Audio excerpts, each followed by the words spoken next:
आप देख रहे हैं आली न्यूज़ में आपका मेज़बान चौधरी फजल रहमान पाकिस्तानी ज़र इंतज़ाम कश्मीर के ज़िला बिम्बर की तहसील शुमानी।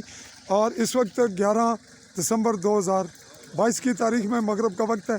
अभी चंद ही लम्हों पहले असर के वक्त यहाँ हादसा हुआ, जहाँ पुलिस इतला के बाद अपने अंदाज में अभी पहुँची है और पुलिस कार्रवाई का आगाज़ हो रहा है। अगरचे मगरब है और हम मौके पे चलते हैं, पुलिस की कार्रवाई देखते हैं।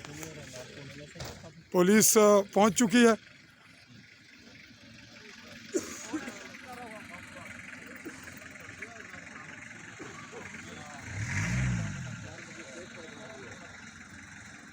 जी नाजरीन, मजिस्ट्रेट हैसियत तहसीलदार शुमानी हैसियत मजिस्ट्रेट मौजूद हैं, SHO ASHO मौजूद हैं। जनाब अस्सलाम वालेकुम सर।